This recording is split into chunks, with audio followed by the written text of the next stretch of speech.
Hello दोस्तों, welcome to the GS show. मेरा नाम है भारत और आज हम लोग देखेंगे हिस्ट्री के कुछ इम्पोर्टेंट एमसीक्यूज जो प्रीवियस ईयर क्वेश्चन में पूछे जा चुके हैं। तो टाइम न गवाते हुए आइए हम लोग शुरू करते हैं। और हम लोग एकदम शुरू से शुरू करेंगे, एकदम प्रागैतिहासिक काल से, और क्रम वाइज इधर से हम लोग आगे बढ़ते हुए चलेंगे। ठीक है, तो पहला क्वेश्चन आप लोग के स्क्रीन पे है कि भारतीय पुरातत्व पर्यवेक्षक का गठन किसने किया था। चार ऑप्शन आपके सामने दिए हुए हैं: Alexander Cunningham, William Jones, James Burger और एमपी चक्रवर्ती।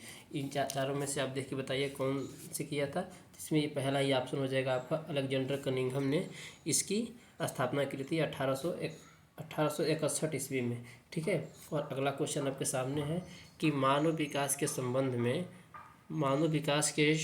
में हाल ही में एक मिनट रुक जाइए। मानव विकास के संबंध में हाल ही में खोजी गई कौन सी कड़ी जीवाश्म की एक खोज। इसमें चार ऑप्शन दिया हुआ है आपका, लूसी, होमो नलेडी है, होमो सेपियंस है। इसमें से आपको देख के बताना है कि इनमें से कौन सा हो जाएगा। तो इसमें आपका सही ऑप्शन हो जाएगा होमो नलेडी। होमो नलेडी जो जीवाश्म मिला है उसको लमसम 2 बिलियन वर्ष पुराना माना जा रहा है। ठीक है, और अगला क्वेश्चन आपके सामने है कि सिंधु घाटी सभ्यता की सबसे महत्वपूर्ण विशेषता क्या थी। तो इसमें दिया है चार ऑप्शन में, पहला था वस्तु विनिमय प्रणाली, दूसरा स्थानीय परिवहन प्रणाली, ये नेट नहीं है यहाँ पे, ईंटों का घर, तो ईंटों के बने घर, ठीक, या प्रशासनिक प्रणाली। इनमें से पूछ रहा है कि सिंधु घाटी सभ्यता की सबसे महत्वपूर्ण विशेषता क्या होगी। तो इसमें यही हो जाएगा, ईंटों के बने जो घर थे, ईंटों के जो बने घर थे वो सिंधु घाटी सभ्यता की सबसे महत्वपूर्ण विशेषता थी। ठीक है, और फिर अगला क्वेश्चन है, भारत दिया है कि सबसे पहले पहिए किसके बने थे। सबसे पहले पहिए किसके बने थे। ऑप्शन दिए हैं आपके, रबड़ है, कांच है, लकड़ी है, लोहा है। तो सबसे पहले जो पहिए वो लकड़ी के ही बने थे। ठीक है, सबसे पहले पहिए लकड़ी के ही बने थे। ठीक है, अगला क्वेश्चन आपके सामने है कि निम्न वेदों में से किसमें बीमारियों के उपचार के बारे में बताया गया है। आपके सामने ऑप्शन दिया हुआ है, अथर्ववेद है, सामवेद है, ऋग्वेद है या यजुर्वेद है। इसमें से आपको देख के बताना है। तो इसमें सही ऑप्शन हो जाएगा आपका अथर्ववेद। अथर्ववेद में ही क्या है, वशीकरण, जादू टोना, मरण, भूत प्रेत आदि मंत्रों और नाना प्रकार की औषधियों का जो वर्णन है इसी अथर्ववेद में ही दिया हुआ है। अगला क्वेश्चन आपके सामने कि सत्यमेव जयते का अर्थ क्या होता है। ठीक है, सत्यमेव जयते का अर्थ क्या होता है। पहला ऑप्शन दिया है, सत्य की ही विजय होती है, सच्चा विश्वास दुर्लभ है, सत्य ऐश्वर्य है या सत्य खजाना है।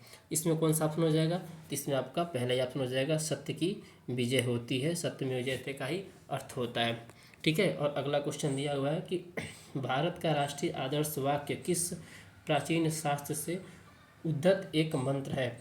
तो अभी ऊपर हम लोगों ने देखा है यही जो है सत्यमेव जयते जो है वो भारत का राष्ट्रीय आदर्श वाक्य है, जो कि किससे लिया गया है, मुंडक उपनिषद से इसको लिया गया है। इसका सही ऑप्शन क्या हो जाएगा, मुंडक उपनिषद से लिया गया है। ठीक है, और अगला क्वेश्चन आपके सामने है, भारत का राष्ट्रीय आदर्श वाक्य क्या है। देखिए यहाँ पे वही क्वेश्चन फिर से रिपीट हो गया है कि भारत का राष्ट्रीय आदर्श वाक्य क्या हो जाएगा। तो बिना सोचे आप लगा देंगे यहाँ पे, सत्यमेव जयते ही क्या होता है, भारत का राष्ट्रीय आदर्श वाक्य होता है। फिर आपको दिया है, बोधायन, मानव और अपस्तंभ और कात्यायन कौन थे। पूछा जा रहा है कि बोधायन, मानव, अपस्तंभ और कात्यायन कौन थे। आपका ऑप्शन दिया हुआ है, प्राचीन भारतीय राजा थे, क्या ये भारतीय गणितज्ञ थे, क्या ये भारतीय सूफी संत थे, ठीक है, और क्या ये भारतीय क्षत्रिय थे। इनमें से क्या थे। तो ये क्या है, ये प्राचीन भारतीय गणितज्ञ थे। क्या थे, ये प्राचीन भारतीय गणितज्ञ थे। ठीक है, आइए अगला क्वेश्चन देखते हैं, त्रिरत्न की अवधारणा किससे संबंधित है। इसमें दिया हुआ है, त्रिरत्न की अवधारणा किससे संबंधित है। पहला दिया है, सिख धर्म, जैन धर्म, बौद्ध धर्म या पारसी धर्म। तो त्रिरत्न की अवधारणा जो है आपका किससे जुड़ा हुआ है, बताइए। त्रिरत्न की स्थापना अवधारणा आपका बौद्ध धर्म से जुड़ा हुआ है। किससे जुड़ा हुआ है, बौद्ध धर्म से जुड़ा हुआ है, सॉरी जैन धर्म से जुड़ा हुआ है। त्रिरत्न की अवधारणा, एक बार ध्यान सुनिए, त्रिरत्न की अवधारणा जो है, त्रिरत्न की अवधारणा जैन धर्म से जुड़ा हुआ है। त्रिरत्न की अवधारणा किससे जुड़ा हुआ है? जैन धर्म से जुड़ा हुआ है। ठीक है। और क्या होता है त्रिरत्न? त्रिरत्न होता है कर्म ही जन्म का मृत्यु का कारण है, जिससे छुटकारा पाने के लिए एक व्यक्ति निर्वाण की ओर अग्रसर होता है। ठीक है। यही जो तीन रत्न है इनका मूल काम होता है। उसमें क्या है? बुद्ध धम्म और संघ, ऐसा कुछ है नहीं, ये तो बौद्ध धर्म का है। बुद्ध धर्म और संघ, सॉरी, इसका आप क्या रखेंगे? इसका आप क्या हो जाएगा? त्रिरत्न की अवधारणा कहाँ से लिया गया है? जैन धर्म से लिया गया है। ठीक है। आइए आगे देखते हैं कि दिया हुआ है पंचतंत्र दंत कथाएँ किसके द्वारा रचित मानी जाती है? पंचतंत्र जो दंत कथाएँ हैं वो विष्णु शर्मा द्वारा रचित मानी जाती है। ठीक है, वो विष्णु शर्मा द्वारा रचित मानी जाती है। फिर दिया हुआ है आगे अगला क्वेश्चन है, भारत का सबसे बड़ा तथा दुनिया का दूसरा सबसे बड़ा मठ तवांग मठ कहाँ है? ये तवांग मठ कहाँ हुआ है? आपके चार ऑप्शन दिए हुए हैं, सिक्किम है, पश्चिम बंगाल है, अरुणाचल प्रदेश है और नागालैंड है। उसमें क्या हो जाएगा? ये आपका सही हो जाएगा। क्या? अरुणाचल प्रदेश में क्या है? तवांग मठ स्थित है। ठीक है। तवांग मठ जो ये बना था 1880 सॉरी 1680 से 1681 के बीच में ये बनवाया गया था। एक ज्ञानसो एक क्या थे? तवांग मठ का निर्माण करवाए थे, उनका नाम था ग्यात्सो। ठीक है, जो 1680 से 1681 के बीच में हुआ था। ठीक है। फिर अगला क्वेश्चन दिया है, प्राचीन समय में अवध किस नाम से जाना जाता था? प्राचीन समय में अवध किस नाम से जाना जाता था? आपके ऑप्शन दिए हैं, काशी, कौशल, कौशाम्बी या कपिल वस्तु। क्या होगा इसमें? आपका सही हो जाएगा कौशल। प्राचीन समय में अवध को हम लोग कौशल के नाम से जानते थे। फिर अगला क्वेश्चन आपके सामने दिया हुआ है कि सम्राट अशोक किसके पुत्र थे? तो सबको जानते हैं कि सम्राट अशोक किसके पुत्र थे? सम्राट अशोक जो है वो बिंदुसार के पुत्र थे। किसके पुत्र थे? बिंदुसार के पुत्र थे। अगला क्वेश्चन दिया हुआ है, किस राजा की कहानी मुद्रा राक्षस नाटक का विषय है? तो आपके ऑप्शन दिए हैं, जयचंद हैं, चंद्रगुप्त द्वितीय हैं, चंद्र हैं या चंद्रगुप्त मौर्य हैं। कौन सा हो जाएगा इसमें? इसमें आपका ऑप्शन नंबर 4 हो जाएगा, चंद्रगुप्त मौर्य। मुद्रा राक्षस में चंद्रगुप्त मौर्य की कहानी है। फिर दिया हुआ है, मौर्य वंश का अंतिम शासक कौन है? आपके सामने ऑप्शन दिए हुए हैं, चंद्रगुप्त, अशोक, बृहद्रथ या शातवाहन। ठीक है, तो हो जाएगा क्या? बृहद्रथ आपका सही उत्तर है, क्योंकि यही मौर्य वंश का अंतिम शासक था और इसके सेनापति पुष्यमित्र शुंग ने मारकर शुंग वंश की स्थापना करी थी। ठीक है। फिर आगे दे रहा है, मालविकाग्निमित्रम किसने लिखी थी?